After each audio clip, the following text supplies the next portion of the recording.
ಸ್ನೇಹಿತರೆ, ಸ್ವಾಗತ ಸುಸ್ವಾಗತ. ನಮ್ಮ ನಾಡಲ್ಲಿ ಅವರಿಗಷ್ಟು ಪ್ರೀತಿ ಸಿಕ್ತೋ ಗೊತ್ತಿಲ್ಲ, ಆದರೆ ಹೆಸರಂತೂ ವಿಚಿತ್ರವಾಗಾಯಿತು. ಬಡ ಮಕ್ಕಳಿಗೆ ಸೈಕಲ್ ಕೊಟ್ಟರು, ರೈತರು ಸಾಲ ಮನ್ನಾ ಮಾಡಿದ್ರು, ಮಗದೊಂದು ಒಳ್ಳೆ ಕೆಲಸ ಮಾಡಿದ್ರು. ಯಾಕೆ ಈ ಮಾತು ಹೇಳ್ತೀನಿ ಅಂದರೆ, ಯಾವುದೇ ಪಕ್ಷದ ಪರವಾಗಲ್ಲ. ಆಂಧ್ರದಲ್ಲಿ ಅವರು ಚಂದ್ರಬಾಬು ನಾಯ್ಡು ಅವರ ಮಗ ಹೇಳಿದ್ದ ಘಟನೆ ನಾನು ನಿಮಗೆ ಹೇಳ್ತಿರೋದು. ಅಂದರು ದೇವೇಗೌಡರು ಇದ್ದರು ಪ್ರಧಾನಮಂತ್ರಿಯಾಗಿ, ಅವಾಗ ಚಂದ್ರಬಾಬು ನಾಯ್ಡು ಮುಖ್ಯಮಂತ್ರಿಯಾಗಿದ್ದರು. ನಮ್ಮ ಅದೃಷ್ಟ ಇತ್ತು, ನಮಗೆ ಕೆಲಸ ಮಾಡಿಕೊಟ್ರು ಅಂತ.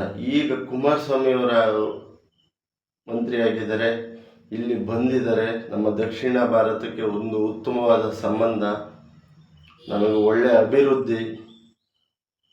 ಉಕ್ಕಿನ ಕಾರ್ಖಾನೆ ಅದು 7,000 ಎಕರೆನೋ 6,000 ಎಕರೆನೋ ಇದೆ ಕಾರ್ಖಾನೆ.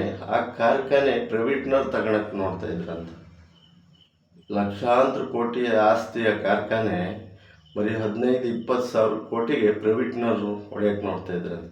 ಕುಮಾರಸ್ವಾಮಿಯವರು ಅಲ್ಲಿ ಹೋಗಿ ಅದನ್ನೆಲ್ಲ ಇದು ಮಾಡಿ ತಕ್ಷಣ 10,000 ಕೋಟಿನೋ 15,000 ಕೋಟಿನೋ ಬಿಡುಗಡೆ ಮಾಡಿ ಆ ಕಾರ್ಖಾನೆಗೆ ಏನು ಬೇಕು, ನಮ್ಮ ದೇಶಕ್ಕೆ ಎಷ್ಟು ಅದರಿಂದ ಲಾಭ ಇದೆ, ಎಷ್ಟು ಹೆಸರಿದೆ ಅನ್ನೋದನ್ನು ತಿಳ್ಕೊಂಡು, ಆದಾಯನ ತಿಳ್ಕೊಂಡು ಅದನ್ನು ಮುಂದುವರ್ಸಿದ್ರು.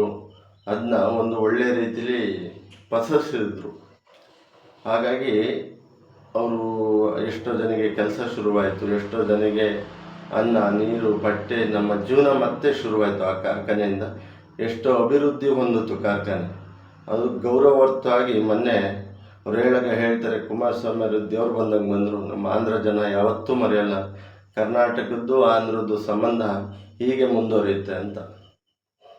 ನಾನು ಈ ವಿಷಯ ಯಾಕೆ ಹೇಳ್ತಾ ಇದ್ದೀನಿ ಅಂದರೆ, ಒಂದು ಒಳ್ಳೆಯ ಕೆಲಸ ಅವ್ರದ್ದು. ತುಂಬ ಹೆಸರು ಬಂದಿದ್ದು ಅವ್ರದ್ದು. ಕುಮಾರಸ್ವಾಮಿ ಅವರಿಗೆ ಇದು ಯಾವುದು ಅಂದರೆ, ಅವರು ಜನಸಂಪರ್ಕ ಇದು ಮಾಡೋದ್ರಲ್ಲ, ಗ್ರಾಮ ವಾಸ್ತವ್ಯ, ಅದು ಹೆಸರೊಂದು ಇಷ್ಟು ಹೆಸರು ಬಂತು ಅಂದರೆ ಇವತ್ತಲೂ ಅದ್ರ ಬಗ್ಗೆ ಮಾತಾಡ್ತಾರೆ. ಮತ್ತು ಜನಸಂಪರ್ಕ ಸಭೆ ರಾತ್ರಿ 12 ಗಂಟೆ ಆದ್ರೂ ಸಭೆ ಮಾಡ್ತಿದ್ರಂತೆ. ಅಬ್ದುಲ್ ಕಲಾಂ ಅವರೇ ಬೆರಗಾಗಿ ನಿಂತಿದ್ರಂತೆ. ಇಷ್ಟೋ ತನಕ ಒಂದು ಊಟ ಮಾಡಿಲ್ಲ, ನೀರು ಕುಡ್ದಿಲ್ಲ, ಹೇಗೆ ನೀವು ಸಾಧ್ಯ ಅಂತ. ಆ ಥರ ನಡೆದಂಥ ವ್ಯಕ್ತಿ ಕುಮಾರಸ್ವಾಮಿ. ಮಧ್ಯದಲ್ಲಿ ಅವರು ಪರ್ಸ್ನಲ್ ವಿಷಯ, ವೈವಾಹಿಕ ಜೀವನ ಏರುಪೇರಿತ್ತು. ಒಳ್ಳೆಯ ಕೆಲಸ ಮಾಡಿದಾರಲ್ಲ, ಅದನ್ನು ಮಾತಾಡೋಣ.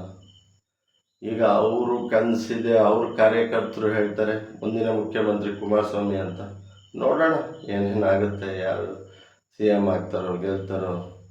ಆದರೆ ಪಕ್ಕದ ನಮ್ಮ ಎದುರುಗಡೆ ಇರೋ ಜನ ಹೊಗಳಂಗೆ ಮಾಡ್ಕೊಂತಾರಲ್ಲ, ಅದೇ ನಿಜವಾದ ಸಾಧನೆ.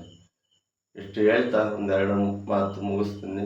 ಜೈ ಶ್ರೀರಾಮ್, ಜೈ ಜಗನ್ನಾಥ್, ಜೈ ಸಂಗೊಳ್ಳಿ ರಾಯಣ್ಣ.